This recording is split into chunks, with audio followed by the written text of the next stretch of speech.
Hello, everyone. I'm Rich Berliner from the Connected Virtual Tech Event, here with an esteemed panel for our next ongoing series for today, the pros and cons of managed services for real estate owners. Without further ado, I'd just like to do a couple of housekeeping items, and that is I'd like to encourage everyone when you're done watching this panel to go into the Purple World, get registered and visit our exhibitors. They're the ones that have made it possible for us to have this be a free event. First of all. Second of all, at 5:30, right after our last panel of the day, we will be giving out the Connected Real Estate Awards. And those will be done at 5:30 in the auditorium. And I'd love everybody to join us for that, if you wouldn't mind. And so without further ado, I'm going to let the panel introduce itself. And I'd like to start with my friend, John Schultz from Onyx Equities. John, please start us off. Well, thanks for having me on this hot day that we now have to be inside on this great Zoom meeting, which I'm excited to be on. But so our firm is Onyx Equities. We own, operate, and manage commercial real estate. Predominantly office buildings. We also do industrial and retail as well. We're located in the tri-state area. We've always stayed local. We think real estate is local. And with all this massive change going on right now, it's even proving how being local and understanding your markets is going to be so much more important for the future. And thanks for having me. My pleasure, John. I always like your perspective. Thank you. George, you want to go next? Happy to. Thank you very much for having me here. Quick background, my company, QC Telecom, is an American wireless infrastructure company that started its business abroad over 10 years ago and recently expanded to the US. We've built a growth machine that opens new markets at a pace of roughly one country every 2 years, and our portfolio includes over 70 million square feet of indoor DAS wireless coverage and 2,500 wireless assets across 5 countries. As an opening comment, I'll just note that we've seen the US real estate market face many challenges around indoor cellular connectivity, especially when it comes to DAS deployments. And I'm excited to talk today about why the managed service model has become a powerful tool to help facilitate DAS deployments going forward. Back over to Rich. Okay. Art, as we call you in our industry, King Arthur. Yeah, I'm Art King with Corning on the In-Building Technologies Group. We manufacture the low-loss optical fiber and active electronics from software-defined LANs up and through different types of cellular signal generation and also cellular signal distribution. You sure you don't make those coffee pots with the flowers on the side anymore? That business line was divested in the 70s, but you still get the legacy comments about, grandma's Corningware. So yeah, because I had to move it out of grandma's house recently. So that's what made me think of it. Anyway, thank you. Craig? Thanks, Rich. So my name is Greg Friant. I'm the National Sales Director for Managed Services for CTS, or Communication Technology Services. If you're not familiar with CTS, we're a nationwide wireless services provider.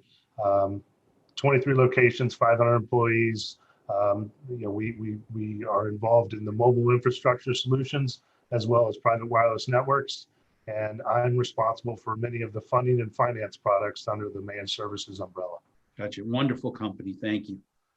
Super. So Art, we're going to start with you. So you are in the equipment side of the house. Does any of the, whether it's managed service, it's a 3PO, it's, being done cash only, does any of that matter to you in how you prep a BOM or a bill of materials or anything like that? Does any of that matter to you, or is it all the same in this situation? It's generally, all the same. The things that come up that are different are, depending on the financial sensitivity of the customer, is cutting out certain things from the design, maybe not lighting up certain floors and that kind of thing. So there's cost optimization steps that can be taken, and sometimes, we see people staging projects where they don't have enough capital to do the whole thing, so that they'll do it in phases over a few, fiscal years. But Gotcha. in general, the technology, remains consistent and the same throughout the equation. Gotcha. So George, you mentioned the managed service business and how you view it.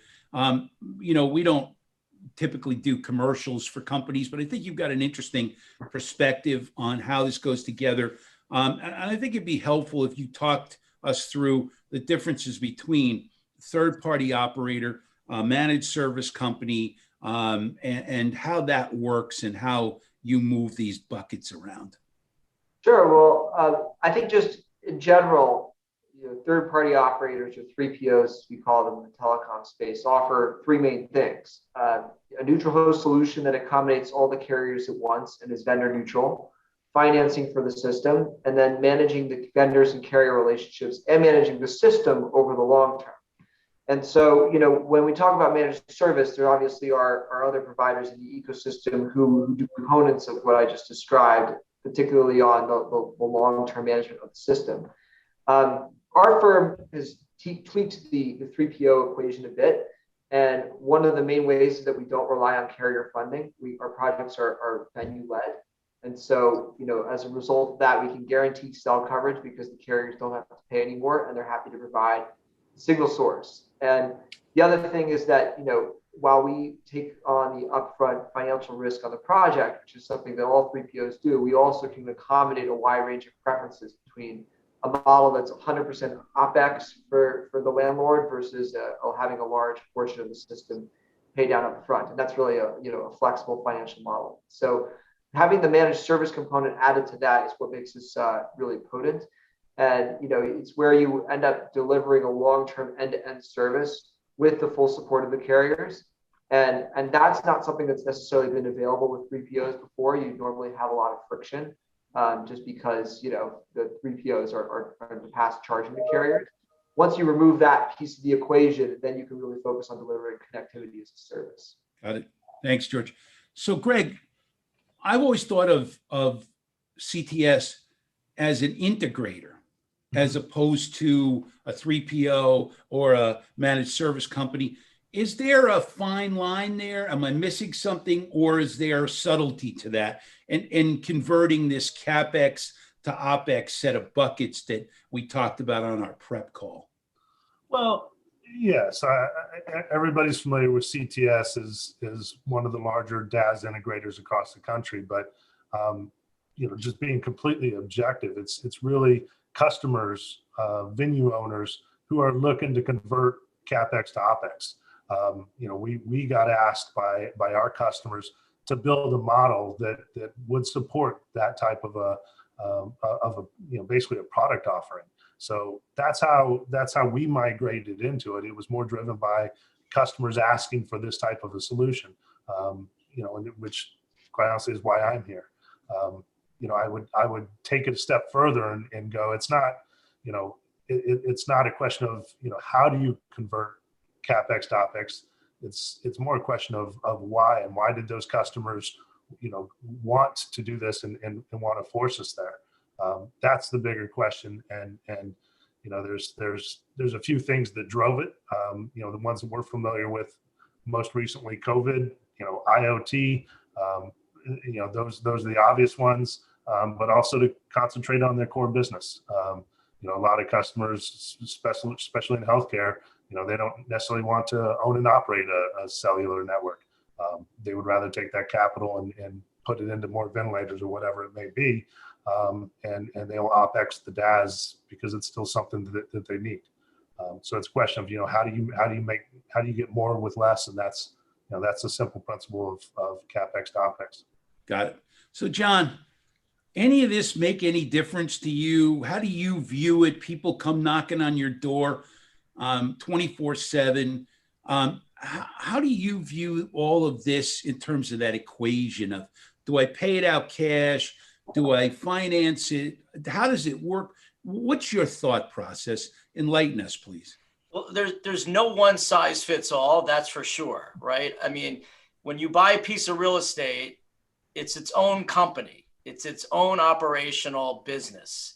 So if I'm buying a multi-tenanted office building with smaller tenants in it that may have different needs than buying a 700,000 square foot corporate campus that's empty that I'm redeveloping, it's who my target. All I am is someone that is delivering needs to my customer, which are tenants. So I think every building's different, and also it depends on what capital you want to deploy and what is the most important thing at the time, right? Like, especially with all this change going on, we know that mobility connectivity is a core concern of our tenants. So depending on, the size of that building, where it is, what type of tenants it's serving, we'll make a sort of a decision. I always was taught also, do what you do well and find the smartest people around you to help you be what you're not.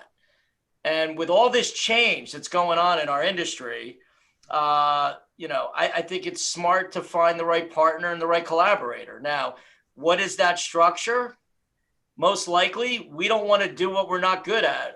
What Greg was saying, I want to spend my capital where my capital gets the most bang for its buck. And, it may be that, I don't want to focus on managing a network. I just want to have the best network with the best operator that my tenants will feel that they're getting the right service, just like we manage and operate buildings. Like, we're good at managing buildings, right? We're good at making sure spaces are clean and the right amenities are in there, and response times are what everyone wants, and having a great relationship with our tenants is paramount. So bringing and adjusting your team based on that building is how we look at it. Got it. So Art, one of the things that seems like it could very much be a conflict, and I'm doing a couple of CBRS panels tomorrow, is the overlap between DAS, CBRS, Wi-Fi 6, public safety, all these different things in there. How do you view that in terms of, look, we got to sell them all these different things, but it's all got to fit together. Somebody's got to make sure that there's, one point of contact so that somebody doesn't say later on, oh yeah, by the way, we forgot to put, that amplifier in here. So how does Corning handle that in terms of making certain that what the customer wants? Are you dealing directly with the customer, I guess, is the question, if you're dealing through a 3PO, an integrator, or a managed service company? Are you direct? No. And from a practical perspective, every building has a set of problems to solve, and there's a solution set to be, developed for each particular structure. The best thing that we can suggest long term, because of how important telecom has become, it's become not just an amenity, but almost the fourth utility. And because of that, George, Greg almost have to be like a Sherpa to lead their customer through to the right solutions and help them. And then over time, from a long-term relationship perspective, because upgrades continually need to be done. The idea that you on the front end of this, on a managed service, you get a decent cost model that has the upgrades built into it and planned into it from a kind of a capital perspective. You can have a less painful experience than if you were having to put out capital each year. I'm in my prior role in the enterprise space, I use telecom providers as a bank. They were my funding source for a lot of things, and I'd always be shooting for the zero down 5-year term kind of deal for a lot of different improvements, because capital was very hard to get. And I always thought that managed services had a huge potential for any kind of company that actually is okay with stomaching more OpEx. There's some companies that just want to do everything with CapEx, like say utilities, where you stuff it in the rate base when you've made the investment. But people that are OpEx are okay with OpEx. Managed services is a golden solution. Yeah. So let's just, between the two of us, nobody else is listening to this comment here. Let's just say, how does someone like John figure out who the competent company to work with might be what are the criteria that someone like you sees in companies that are in that space? What are the basic elements that someone needs to look for in that setting? Well, there's a lot of very serious companies out there with national, regional presence. Large group of trained people. Can check references with suppliers as far as what you're doing. But I don't imagine John bidding out projects to two guys in a pickup truck. But Yeah, I doubt that. Then again, who knows? It depends on the price. Yeah. So George, what are the alternatives for someone like John? Let's lay out what John could look at in terms of he could do this, he could do this, he could do this. What are those things? Sure. Well, I think I'll break it down into some very simple distinctions. For building owners like John, there are really two models beyond the direct carrier funded model where, Verizon or AT&T just goes and funds a system themselves. And those two alternatives are you work with a 3PO partner, and we can take a more expansive definition of what a 3PO is, or you go it alone and you manage the vendors yourself.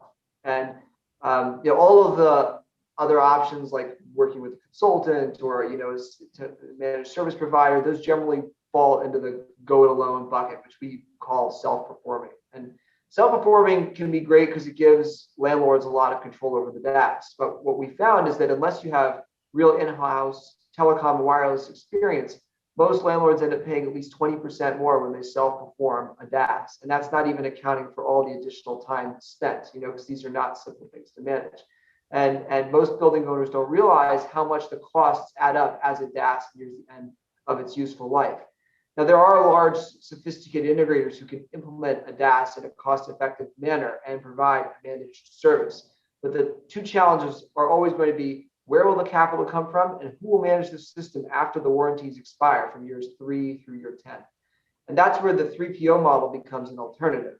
And most 3POs, as I think most people on the panel know here, have relied on traditional carrier funding, which, as we've mentioned, isn't available anymore. The carriers are not funding the systems themselves. So the truly viable alternative for most buildings, and that's an alternative that we've developed, is to work with a 3PO who can provide flexible venue-funded financing options and then deliver this long-term 10-year plus service. And then in addition, in this model, the venue doesn't have to worry about keeping the DAS current with upgrades or maintaining service level quality. The idea is just to make it another line item in the building's P&L. And we take the risk for the system's performance and we guarantee that it works. Got it. So Greg, one of the things that John and I have been talking about a lot lately is private LTE, CBRS. Right. Is there a difference between managed service for a DAS system and a managed service agreement or managed service way of doing things, or sort of a 3PO for private LTE or a DAS for a CBRS network? Are there differences in those things that someone in the business should know about? Yeah, I mean, there's similarities. The similarities are, at the end of the day, the owner wants to invest capital, the owner of the system wants to invest the capital and get a return over time. I mean, that's pretty straightforward. That's what we know in the DAS space. And it can be done also in the private LTE space. But when you talk about managed services in the private LTE space, it goes well past just investing capital. You're talking about taking responsibility for the entire system. You've got to manage the core. You've got to develop your own QoS policy, your own GUI if you want to go that far. And there's multiple cloud-based platforms that get involved in the management side. EPC, the SaaS, the EMS, I apologize. But the point is, from a generic managed services perspective, it's more than just the capital, and that's the single biggest difference. You can't just manage the capital and outsource all of those components. But at the end of the day, managed services, the definition with private LTE is really the delivering the full solution. Right. So John, ton of acronyms, which I know you hate, Yeah. that you need to know in order to connect a private LTE network to what we call the SaaS, which is the service that allows you to pull a channel, to the core, which is the company that allows you to know whether that person is legal on the network or not. So seems to me all that begs for, gee, I need help in putting something like this together. How do you evaluate the guys that come to you and say, we can do a DAS system, we could do a private LTE network, we can do this for you, we can do that. Are there tons and tons of guys knocking on the door, or is it more basically you got to go out and look for the right guys to do this? I think the professionals that are in and around this space, including obviously everyone on this panel, are sufficient for someone like me to feel comfortable actually making that decision. It also takes like just like anything new, right? Like now ESG, all these new requirements are coming forth to building owners, and you got to read, you got to learn, and you have to actually take an interest in wanting to get yourself to a point where you're actually even smart enough to make a decision on something. That's why things like what we're doing today are so valuable, because it gives you enough knowledge to actually leave this room and maybe go in a direction to read a little bit more, talk a little bit more, and get an understanding. Yeah. But as an owner, at least how we look at it is, we're always looking for someone that, has command in a space that we don't, to be our partner, collaborator. Every building's different, like I said, on what capital's needed up front, when we want to fix the asset. And, these are line items now that we're thinking about more than we ever were. So we care about NOI, right? So if I can do a one-time cost at the beginning and have the right system in place that I know all my tenants will need to be in my building, and my NOI stays higher because it's not that long-term, cost payment, that's something we'll look at. Some buildings, we may buy that are more stabilized, that we probably may want more of a capital outlay from the vendor. It really does depend on the building and the business plan and where you are in the asset life. Are you a buy and flip guy, or are you a buy and hold guy? I mean, there's always the right time to sell something, right? And if we're not empire builders, put it that way. So at the end of the day, we buy things to fix them, to create value, to see at that point in time, if, is it the right time to sell or not? We're never rushed, but, there always is a right time when you've created the ultimate value, when you're, in the value add space like we are. So, yeah, so that may also alter our decision on how do we go about making that decision, which is this more of a short-term hold or a long-term hold? If it's a long-term hold, we may, do a little bit more. If it's more short-term, we may do a little bit less. And it really depends on the strategy of the building.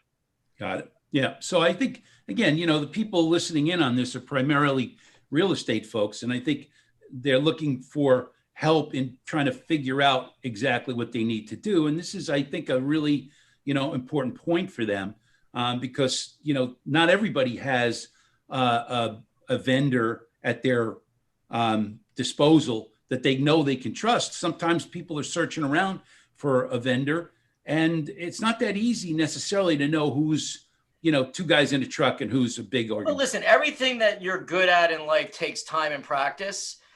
We've been leasing buildings for years. So if you're in a market long enough, you know who the best leasing brokers are in those areas that they specialize in, and you gain trust over time. And I think that holds the same water for anything that you do, right? So this is new. You got to spend more time learning about it, which is why, again, these things, are good for gaining knowledge. And, whatever is important to you, you will figure out, and you just got to take the time. And this to me is an important factor moving forward for all building owners. Yeah. I mean, you got to focus on it, right? And some people will wait, because I get it, and some people are capital constrained and can't do it. But now's the time to dive into this stuff and just really get good at it, because we're in a wave of change, right? So you either can get on the train and be in the right direction, or you're going to be behind. You're going to be sort of left behind, I think. Yeah. What was the name of that book? Help me out, guys. The 10,000 hours of practice you need to be proficient. Outliers by Outliers. Malcolm Gladwell. Yeah. Thank you. Yeah, that was a great book. Again, takes 10,000 hours to be incredibly proficient at whatever it is you're doing.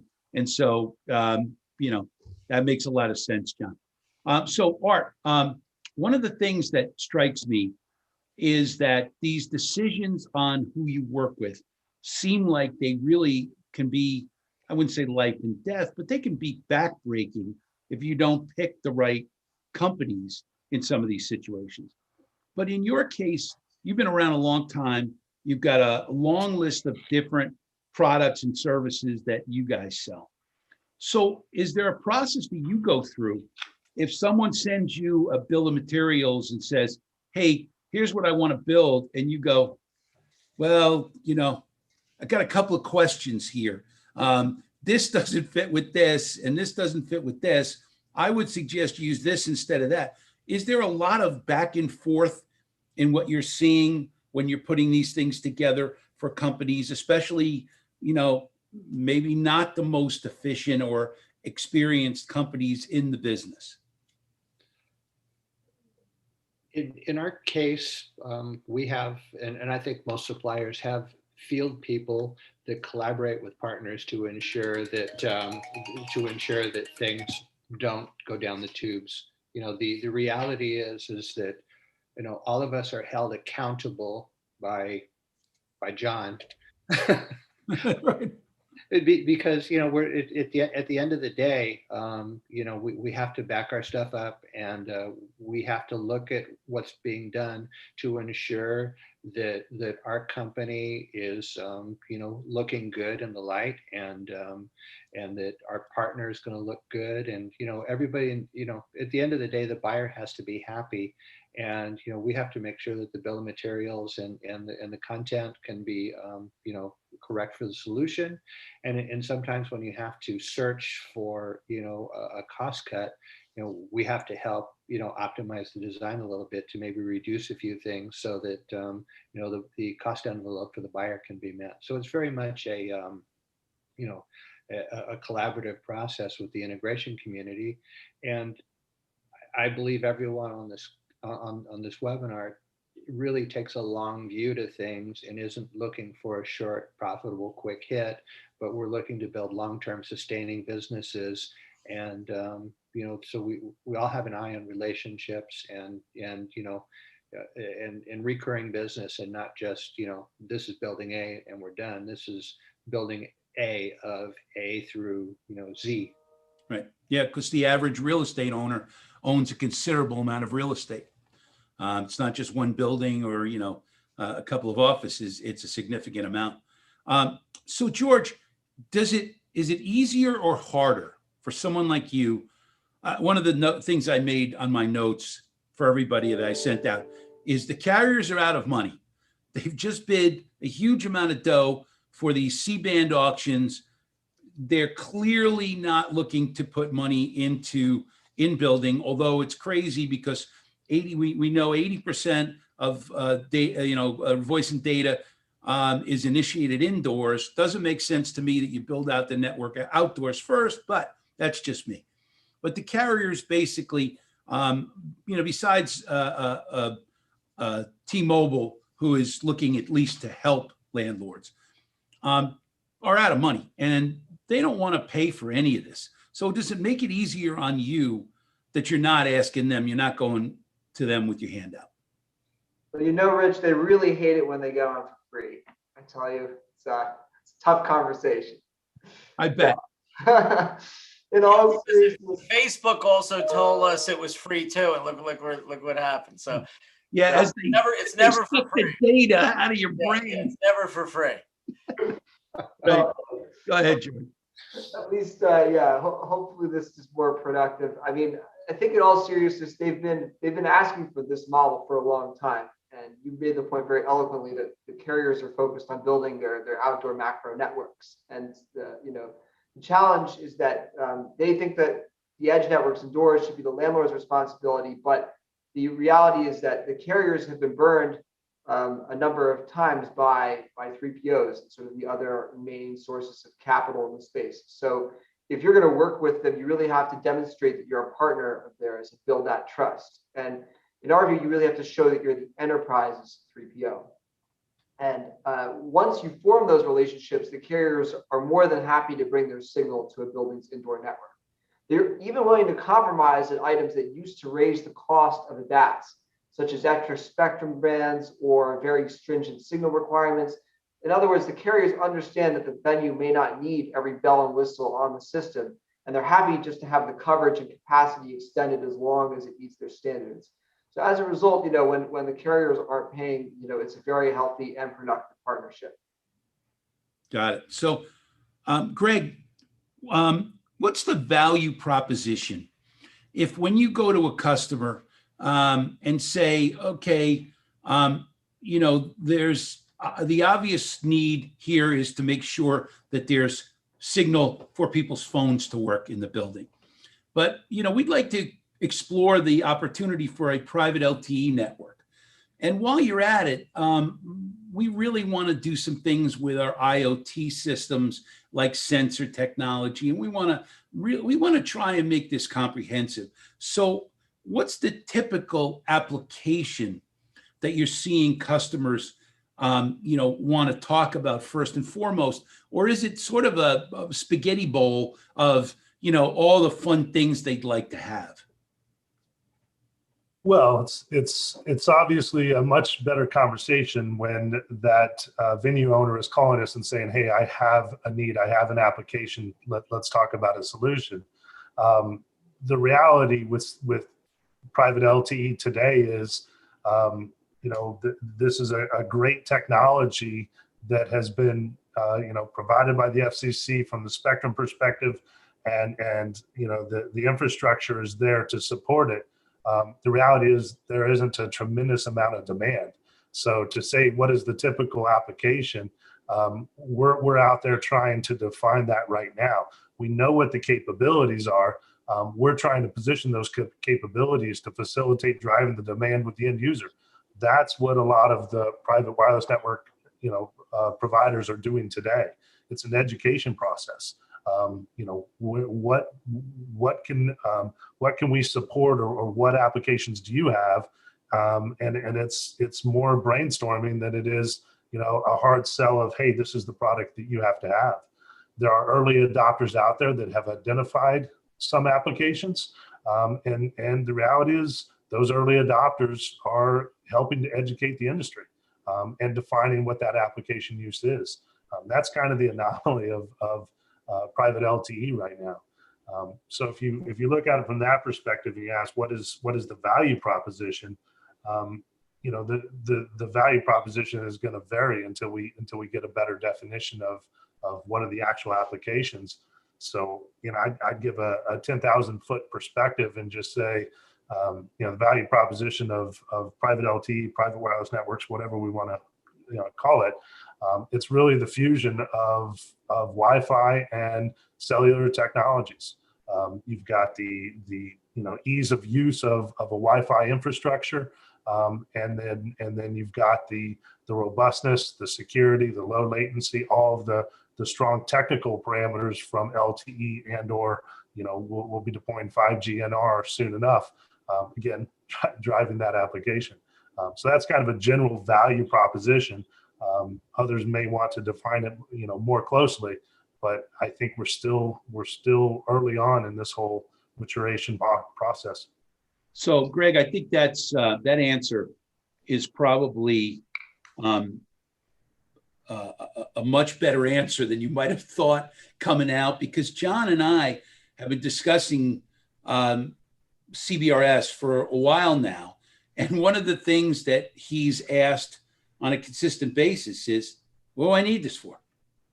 And so we've talked a lot about that. And I think the future is very bright for him to have a private network in his buildings for all the people that are working there to have private conversations, for ultimately the wireless carriers to pay him some money for roaming in his building, which is, again, my supposition, but I think something I hear and heard in the business.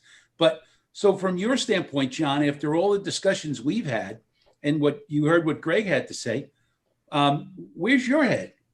Well, it's like having an app store with no apps, right? That's where we are. But that's not a bad thing, because the app store was the app store until, it had hundreds of thousands of apps, right? So use cases are everything. Again, we want to know, like, the more we know, like, it's like building a product without asking anybody why they I go the other way, right? Find what someone needs and then build the product. Don't build the product and then find out what someone needs. And unfortunately, most people build this product in their own brains and their own, energy, and they think it's good, and they find out they have to change it, many times over until it actually becomes a product. That's fine. That's not a bad way to do it. It's just where we are right now is we got to develop use cases, right? So, for us, like, our most important thing is making people feel comfortable just to come back into a building. So IoT sensors, right? So we can see that, right? So we can see how many people are in the building, all the things that we could never do before, where we can maybe run our building systems differently with knowing that there are less people in the building, from filtration, right? Like how's all that going to enter the realm of what people think about when they come back to the building? So, delivering food, like the essentials that will make people feel comfortable is what we're looking at. And you need technology and systems and connectivity to be able to have that. But, for me, it's going to be more occupancy sensors, I think, are very critical right now.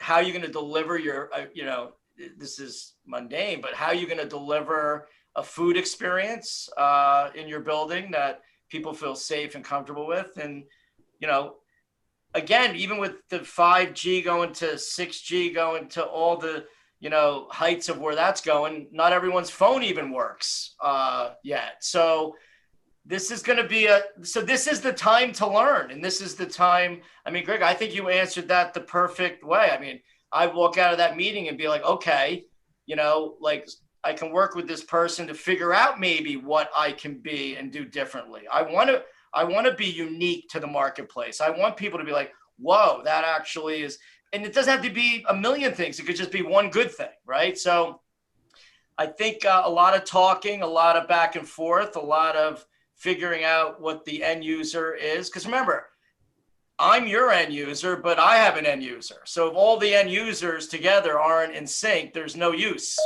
And I think that's where we all are going and learning with these new technologies. I think it's great too. I think, it's going to change. Just how will it change? What will change first, and how fast? Right. So, Art, your background is with probably the biggest company that any of us have worked for, with Nike. And what are you seeing, given the huge research you have at Corning? I mean, obviously there are things you could share and things you can't, but what are you seeing as the killer apps coming down the pike? Is there anything that you think will be the Uber and Lyft, there will be the DoorDash, will be the killer applications when that app store eventually opens up for business? God, wireless signals like digital oxygen. I mean, literally, your devices don't operate without it. And it's just like this hidden foundation that you have to have before you can proceed forward with decisions. And I think people are getting more and more clued in that I have to make that basic signal investment of having it deep penetration everywhere before I do anything else. So from a future perspective, for instance, we've been talking about universal wireless, where you have all cellular, all Wi-Fi covered in a building, and your devices work everywhere. And that eliminates the need to pull any category cable into cubicles. So you can cut your network costs in construction by 30% by having wireless everywhere. But getting people to become conscious of that is it's something that just takes work and time. And we see on the enterprise equation side of things of, oh, I don't have to go out and spend millions of dollars on an IPPBX for my building when everyone has mobile phones, and the Microsoft directory in the infrastructure can knit the corporation together instead of having a phone system do it at that level. So there's a lot of changes coming that wireless is doing, because you have 100% penetration of device ownership, and unfortunately people aren't on every carrier. So you have to, you have to use a DAS or something to cross all the boundaries and, bring everyone's signal to every nook and cranny. But And making the most of bring your own device. Yeah, but we're getting to a place where enterprises are starting to think about a big transformation, like what happened with cloud computing. It took 10 years for a lot of people to get rid of private or downsize private data centers and embrace kind of different cloud services for different things and feel comfortable with it. And I think the whole communications ecosystem of private stuff in the enterprise is ripe for disruption. And one of the prereqs for that when you move into a building is, having, all the right, signal available to, you can make those moves. And that was a great example about cloud, right? Because COVID forced mid-sized companies into the cloud. Like most people, this is 5 years faster in my mind. Large companies were doing it.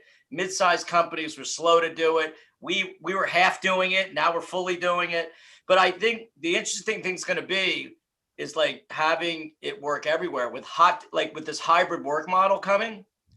Right. It's going to amplify having to make those decisions faster, because people are going to maybe only be coming in 3 days a week, and they're not going to have a specific desk, and maybe they're not going to be hardwired, and they're going to be all over these spaces now. And to not have to, like you said, drop all these extra wires and costs, I think is going to be something that we're going to see people are going to start wanting to understand and do. So I think we're like at this little, and we have the test coming, right? Like even JP Morgan said today, come May 17th, work with your managers. You're going to be in the office. I don't know how many days or what they are deciding, but like we're going to now start seeing how that's going to work, and that nobody really has their own little space anymore that they go to every morning. Yeah, that's right. That's right.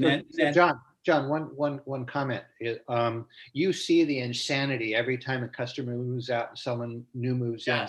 A complete gut it to the studs, and then pull all new cabling for all the new workspaces. Yeah. It's insane. And taking the cost out of the enterprise by taking them all wireless. There's a lot of advantage out there. There's probably, green type of advertising that can be done around, the fact that. Well, it's security. Like you got to make people feel secure, right? Because right. With all this hack, with what's going on with cybersecurity today, you want to make sure that's a thing, that you're not on a Zoom call and you can't hearing the other. I mean, all these things that can happen if you're not hardwired also needs to be addressed. And I think, the greatest example I've heard today, amongst all the other good talk that we had, was like we're where we were with the cloud 10 years ago. Like that's sort of where I think this is. And it's going to take time, but it's going there. And I think COVID and this hybrid workforce is going to push it. I do. I really do. Yeah. So, Greg, do you see the edge or edge computing as being the equivalent of what Art brought up about that movement to the cloud as the next big move? I think it is to a certain extent. I think what is really gonna drive it, you can say computer at the edge, but I think it's gonna be, I guess the applications. I'm just sitting here thinking about it. It's going to be the use of streaming video for different things, whether it's remote. I know that we're talking in building, but driverless cars or whatever it may be that's going to use streaming videos. I think that's what's gonna really propel, what we're talking about to the forefront, and getting a computer or a device to the edge of the network as close to the cloud as possible is what that's the infrastructure piece, but there's going to be a software piece that's going to have to really drive it. And I might not have gotten this entirely right, but Google reported their numbers yesterday, this morning, and reported 1 billion hours a day of YouTube videos that were being watched. So there's another, point there that edge is moving closer and closer in, because if I'm going to watch 1 billion hours, that signal can't be 600 miles from me. It's got to be local. Yep. Yeah. I think it's going to be not just watching that YouTube, or I did see that YouTube did pass Netflix for internet usage, but I think it's going to be that video and some AI application associated with that video that's really going to drive the bandwidth well beyond where we're at today. Got it. And that's my speculation. A lot of it comes down to how we collaborate, and so in the end, most of what we're talking about are different forms of productivity tools. And so if you put the fiber network into the building and you make sure you have a backbone that enables all these applications, you're good. If you get that part right, you can do whatever applications the market goes towards, and you'll be in position A. But a lot of people are not thinking about how to be in position A. They're still sort of trying to recuperate the world as it was. That world's not coming back. So we might as well, get ahead of it and say, we want people to have a connectivity as a brand, the same consistent experience wherever you're working. And that's what's going to bring people into offices in a new way and give them sort of the 100%. That's exactly it. Yep. So there was a question from the field for you, George, on this person wasn't clear whether you were suggesting that the managed service piece or the 3PO piece was the right direction for many of the landlords. And so can you clear us up on, what it is you were talking about? Sure. Well, I wouldn't say that they are necessarily completely different. I mean, managed services are a part of what every 3PO does. So, they're think of it as one part of a broader whole. Because the 3PO, part of what a 3PO brings to the table, in addition to the managed service, is you bring the financing capability, and you also bring this neutral host aspect to the service, right? So every carrier can be on the same system. And so I think that, managed services in general are fundamental to making sure that the DAS or whatever system you put in is successful over the long term. And so part of what we've been talking about here today is making sure that you're future-proofing systems. But no matter which system you put in, you want to make sure that it's maintained over its useful life, because those costs increase over time. And so a 3PO doing its job well will ensure that the DAS or whatever system you put in place actually works until it's. And Rich, maybe ask it differently. Are you better to do it yourself or not? Right? I mean, I think that's the question. Yeah. And, only a guy like you can give us the answer in terms of what the considerations are, John. Well, I definitely don't want to do something I don't know what I'm doing. So I would definitely look to someone that was smarter than me at it. And I love all the finance, and then making it easier, not free, right? But making it easier and having the ability to finance and having all these options. It's like, selling cars. I mean, it's the same thing. You can go in, you could lease, you could finance, you could purchase. I'm not doing the service on my car. I'm bringing it in. I look at that. I mean, obviously much more sophisticated and much more important, for your buildings, but I look at it the same way. Yep. Guys, we're just about out of time. That was fantastic. John, you never disappoint. You're always bringing the right points up. The rest of the panel, thank you so much. Your answers were terrific. And I want to thank all of you for being with us today. So please, those of you listening in, please visit our exhibitors on the floor. And please be with us at 5:30 for the Connected Real Estate Tech Awards. And I thank all of you for being with us and joining the fourth Connected Virtual Trade Show. So thank you all for being with us, and we'll see you soon. Great job, Rich. Thank you, John. Thank you. Bye now. Bye.